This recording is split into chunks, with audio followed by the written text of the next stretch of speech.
Hello, welcome back to my channel. Thanks for stopping by. um, sorry again that I And look so please like before the video. Please much. like. It will help. Yep, it will help. Like and subscribe. Please. Now, I like may and not subscribe. look better, but I feel better than I did last time. Okay, this wants to show off. See Yeah, these cute look. earrings? Yeah. Like they have a little key charm and then the clay flower dangly. They're cute. Mm-hmm. And then these ones are a little like, oh, excuse me, cute maple leaf. Yeah, like from Canada. And then these cute little owl ones, owls with the cute kind of iridescent beads on them. Showing off some of my cute stuff that I make with my own 2 hands. What's the matter, baby? You gonna come say hi? You gonna come say hi? Say hi. Hi. Nope, he's going for the earrings. Oh my goodness. Not today. Okay, and then before we get started, like I always like to ask, what did you have for dinner? And yeah, have you ever had ring pops? Have you ever had ring pops? We let her get some, and she loves them. We had casserole, like the hamburger, string bean, potato, tomato. We put V8 juice on top, cheese. What did you do? Did you do pea? Yeah, pea for pig. Put e. What's this? E. E. I. Oh. And then spinach salad with lots of toppings, veggies. It was super good with crackers on top and butterscotch. Oh my goodness, I keep yawning. I'm sorry. Butterscotch oatmeal cookies, which were very Let's yummy. know The dough if you had dinner. was so good. I ate one Or cookie, what but I you're ate like probably for dinner. 2 cookies worth of dough. Look at Caden. What is he doing? Look at his little double chin. Does he have a little double chin? Yeah, he looks cute with it. Okay, so Evelina. So this is volume 2, chapter 4. And it's super short, so I'll for sure do 2 of them, depending, maybe, the next one's really short too, so I might do 3. Let me see how long the third one is. Let's see. 1, 2, oh yeah, we'll do all 3. This is my little plant. It's a little cactus with a heart. Cute, huh? Very cute. You know the line's very bad, so you can't really. Yeah, the lighting's not great. We need a good light and a good camera. Oh, he loves it. Oh, don't dump it. Don't dump it. Oh, so pretty. Oh, don't dump it. Don't dump it. Yeah, be soft. Be nice to it. Yeah. Yeah, that's a baby. Yeah, that's a baby. Are you serious? Yeah. There, you can see Caden better because she's so bright. Say hi. He has a Look little at all double his chin. teeth. Look at all those teethers. See the teeth? So many? No? Where's your penguin? Caden, where's your penguin? It's right there. Where's your penguin? Is it on you? Oh, you can hear the toy playing. Hey, Thea. It's the phone. Oh, yeah, that's really loud in my ear. Okay. Letter 4, Sir John Belmont to Lady Howard. Paris, May 11th. Madam, I have this moment the honour of your ladyship's letter, and I will not wait another before I return an answer. It seldom happens that a man, though extolled as a saint, is really without blemish, or that another, though reviled as a devil, is really without humanity. Perhaps the time is not very distant when I may have the honour to convince your ladyship of this truth in regard to Mr. Villiers and myself. Oh, Sir John Belmont. For some reason, I was thinking the Reverend Mr. Villiers. So this is Evelina's father. I'm clear, like loopy.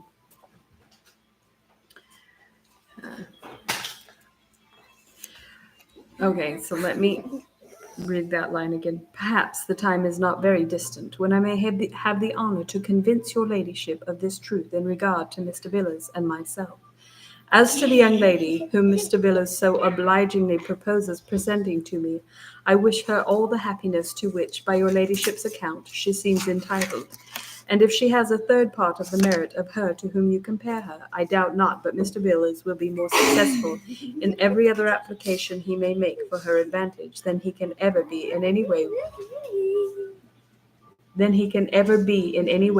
which he may be pleased to favor me.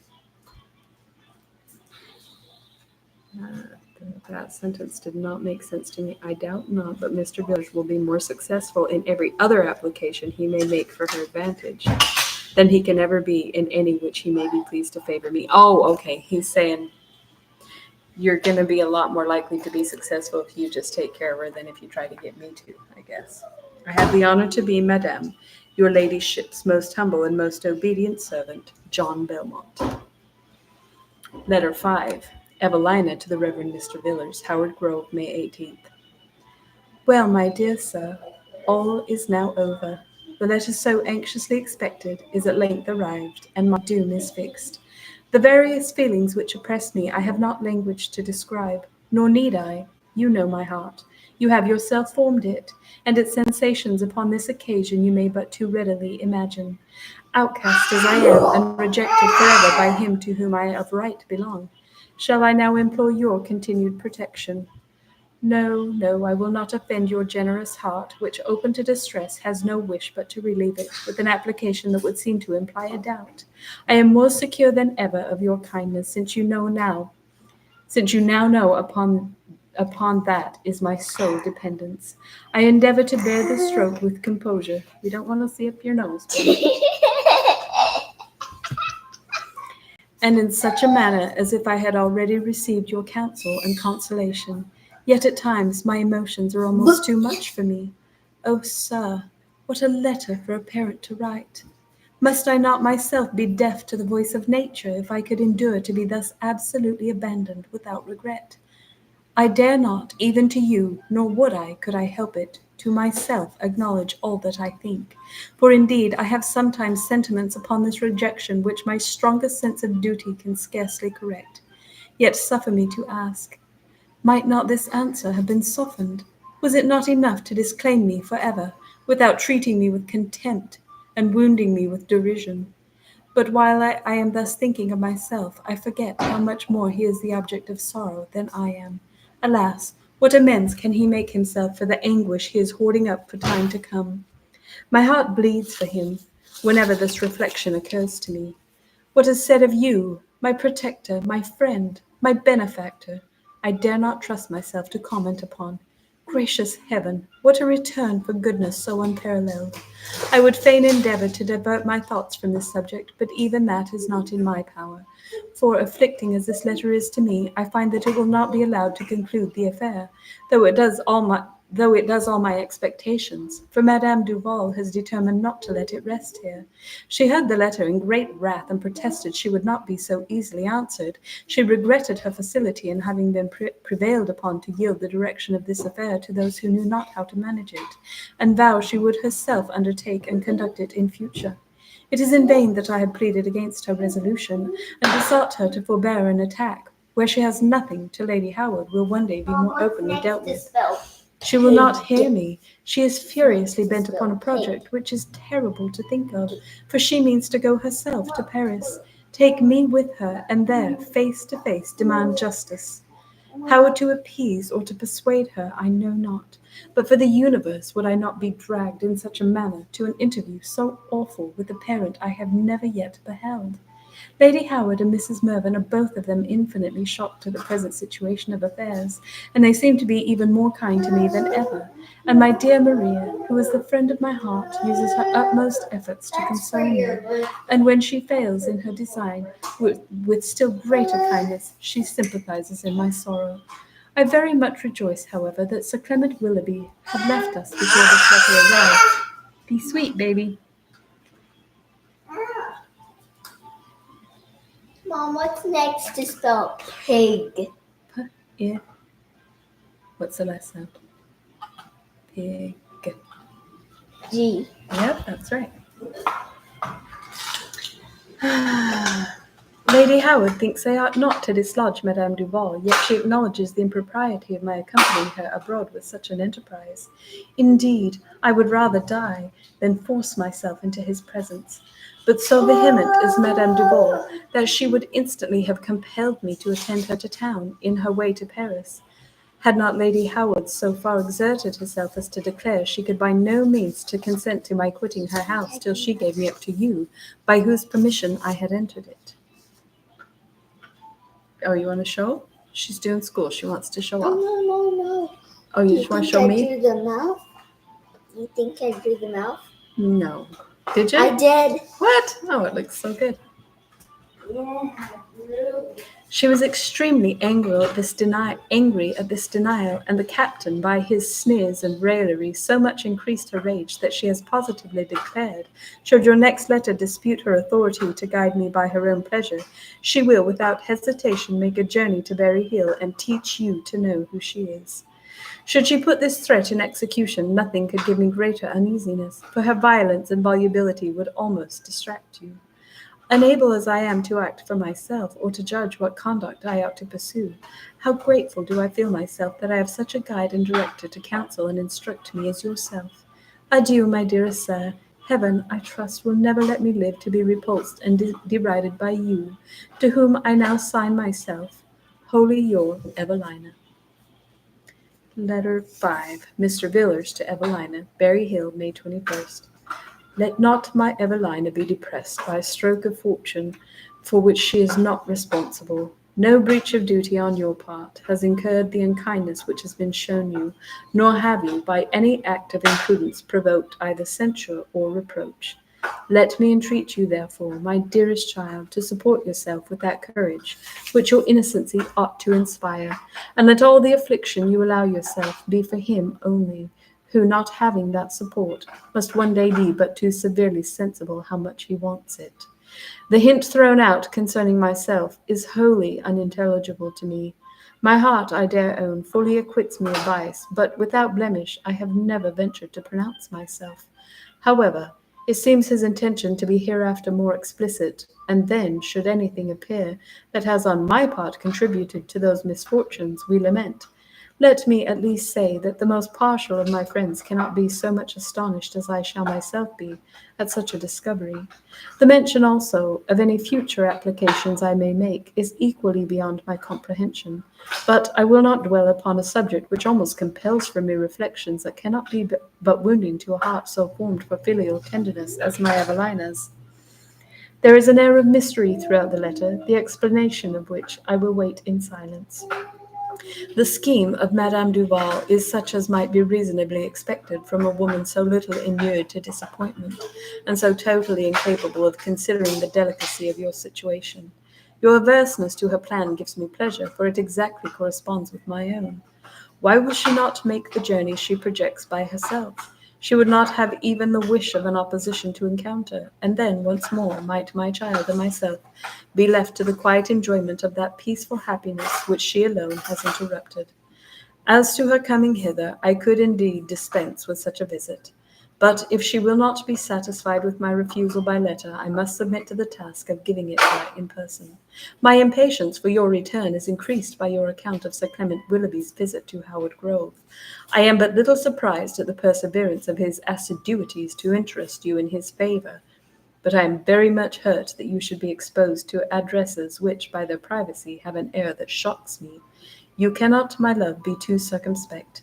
The slightest carelessness on your part will be taken advantage of by a man of his disposition. It is not sufficient for you to be reserved. His conduct even calls for your resentment, and should he again, as will doubtless be his endeavour, contrive to solicit your favour in private, let your disdain and displeasure be so marked as to constrain a change in his behaviour, though indeed, should his visit be repeated while you remain at the Grove, Lady Howard must pardon me if I shorten yours. Adieu, my child. You will always make my respects to the hospitable family to which we are so much obliged. Okay, 3 letters. Well, all 3 were really short. Let me see how long the next one is. You know what? It's not very long either. Maybe I'll just do it too, because it's only been 15 minutes. So we'll do one more, and then I'll go. Letter 7, Mr. Villars to Lady Howard, Berry Hill, May 27th. Dear Madame, I believe your ladyship will not be surprised at hearing I have had a visit from Madame Duval, as I doubt not her having made known her intention before she left Howard Grove. I would gladly have excused myself this meeting could I have avoided it decently, but after so long a journey it was not possible to refuse her admittance. She told me that she came to Berry Hill in consequence of a letter I had sent to her granddaughter in which I had forbid her going to Paris. Very roughly she then called me to account for the authority which I assumed, and had I been disposed to have argued with her, she would very angrily have disputed the right by which I used it. But I declined all debating. I therefore listened quietly till she had so much fatigued herself with talking that she was glad in her turn to be silent, and then I begged to know the purport of her visit. She answered that she came to make me relinquish the power I had usurped over her granddaughter, and assured me she would not quit the place till she succeeded. But I will not trouble your ladyship with the particulars of this disagreeable conversation, nor should I, but on account of the result have chosen so unpleasant a subject for your perusal. However, I will be as concise as I possibly can, that the better occupation of your ladyship's time may be the less impeded.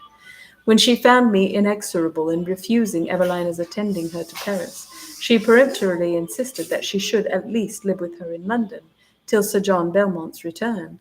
I remonstrated against this scheme with all the energy in my power, but the contest was in vain. She lost her patience, and I my time. She declared that if I was resolute in opposing her, she would instantly make a will, in which she would leave all her fortune to strangers, though otherwise she intended her granddaughter for her sole heiress. To me, I own, this threat seemed of little consequence. I have long accustomed myself to think that, with the competency of which she is sure, my child might be as happy as in the possession of millions. But the incertitude of her future fate deters me from following implicitly the dictates of my present judgment. The connection she may hereafter form, the style of life for which she may be destined, and the future family to which she may belong, are considerations which give but too much weight to the menaces of Madame Duval. In short, madam, after a discourse infinitely tedious, I was obliged, though very reluctantly, to compromise with this ungovernable woman, by consenting that Evelina should pass 1 month with her. I never made a concession with so bad a grace, or so much regret. The violence and vulgarity of this woman, her total ignorance of propriety, the family to which she is related, and the company she is likely to keep, are objections so forcible to her having the charge of this dear child, that nothing less than my diffidence of the right I have of depriving her of so large a fortune would have induced me to listen to her proposal. Indeed, we parted at last equally discontented, she at what I had refused, I at what I had granted. It now only remains for me to return your ladyship my humble acknowledgments for the kindness which you have so liberally shown to my ward, and to beg you would have the goodness to part with her when Madame Duval thinks proper to claim the promise which she has extorted from me. I am, dear madam, and etc., Arthur Villars. Okay. All right. I think oh my heck, the next one is so short. I'm gonna do one more. I'm just gonna do it. And they're all so short. Letter 8, Mr. Villars to Evelina, Berry Hill, May 28th. With a reluctance which occasions me inexpressible uneasiness, I have been almost compelled to consent that my Evelina should quit the protection of the hospitable and respectable Lady Howard, and accompany Madame Duval to a city which I had hoped she would never again have entered.